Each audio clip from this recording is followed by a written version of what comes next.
Assalamualaikum warahmatullahi wabarakatuh. Perkenalkan, nama saya Gita Rosalinda Amandasari dari kelas 11 MIPA 1. Pada kali ini saya akan membahas tentang budidaya ikan konsumsi, yaitu ikan patin. Oke, jadi ikan patin ini adalah ikan yang termasuk ke dalam kelompok ikan catfish, yaitu ikan yang dapat hidup di perairan yang mempunyai kandungan oksigen relatif rendah.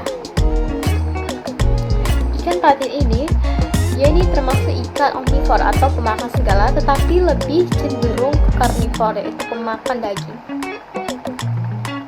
Ciri-ciri ikan patin. Jadi ciri-ciri ikan patin yang pertama itu di bagian punggung, yaitu berwarna ke biru-biruan atau ke abu-abuan. Terus yang kedua di bagian perut itu berwarna putih ke perak-perakan. Yang ketiga, ikan patin ini memiliki ukuran kepala yang kecil.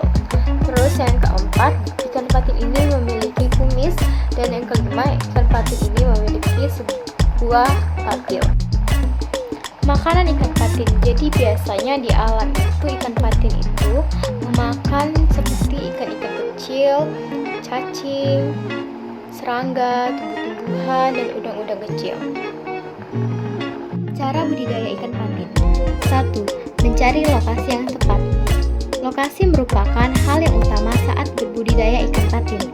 Hal yang harus diperhatikan saat memilih lokasi budidaya ikan patin yaitu: 1. Pilih lokasi budidaya ikan patin dengan jenis tanah lempung. 2. Usahakan lokasi berada di tempat terbuka agar mendapatkan sinar matahari. 3. Kualitas air harus bersih dengan suhu pada kolam yang idealnya 26-28 derajat Celcius. 4. pH air 6,5-7. 5. Alternatif lokasi lain seperti keramba bisa diterapkan jika dekat dengan sungai atau bendungan. 6. Untuk membuat kolam bisa berbentuk seperti kolam pada ternak lele karena budidaya ikan patin hampir sama dengan ikan lele. Yang kedua, pilih bibit yang baik. Faktor sukses budidaya ikan patin kedua terletak pada bibit ikan patin itu sendiri. Dalam memilih bibit ikan patin, ada 4 faktor yang harus diperhatikan. Yang pertama, cermati fisik kesehatan bibit, di mana benih patin berkualitas memiliki tubuh proporsional dengan ciri berikut ini: ukuran antara kepala dan tubuh seimbang, memiliki pergerakan lincah, sungut sempurna, tidak ada luka, warna tubuh terlihat mengkilat dan cerah. Yang kedua, ukuran benih patin yang seragam untuk menghindari kasus kanibal meskipun hal tersebut jarang terjadi. Yang ketiga, pastikan benih yang Anda gunakan berasal dari induk berkualitas unggul dan bukan hasil pemijahan dari kekerabatan dekat atau inbreeding. Yang keempat, tanyakan penyakit kepada penangkarnya. Apakah bibit tersebut pernah terjangkit penyakit atau tidak? Tanyakan pula bagaimana perlakuan bibit sebelumnya, apakah menggunakan probiotik, vitamin, atau antibiotik. Ketiga, pemeliharaan yang tepat. Ada 3 hal yang perlu diperhatikan untuk memelihara ikan patin agar tumbuh dengan baik dan optimal. Yang pertama, kondisi kolam budidaya ikan patin yang kurang baik dapat menyebabkan ikan mudah terserang penyakit dan kematian bibit-bibit ikan di dalam kolam.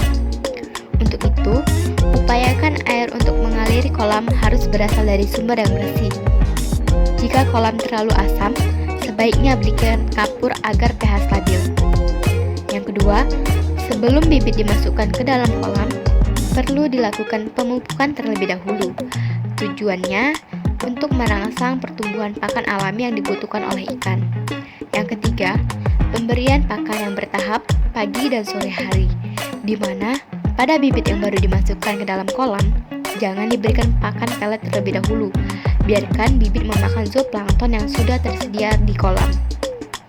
Setelah itu, baru bertahap Anda berikan pakan pelet. Jumlah pemberian pakan pada ikan patin berubah setiap bulannya. Harus disesuaikan dengan kondisi pertumbuhan ikan. Pakan yang diberikan per hari adalah 3-5% dari berat badan ikan. Yang keempat, penanganan hama dan penyakit. Salah satu kendala dan masalah budidaya ikan patin adalah hama dan penyakit. Cegah akses masuk hama tersebut ke kolam atau dengan memasang lampu penerangan di sekitar kolam. Hama umumnya enggan masuk jika ada sinar lampu. Penyakit ikan patin ada yang disebabkan infeksi dan non-infeksi.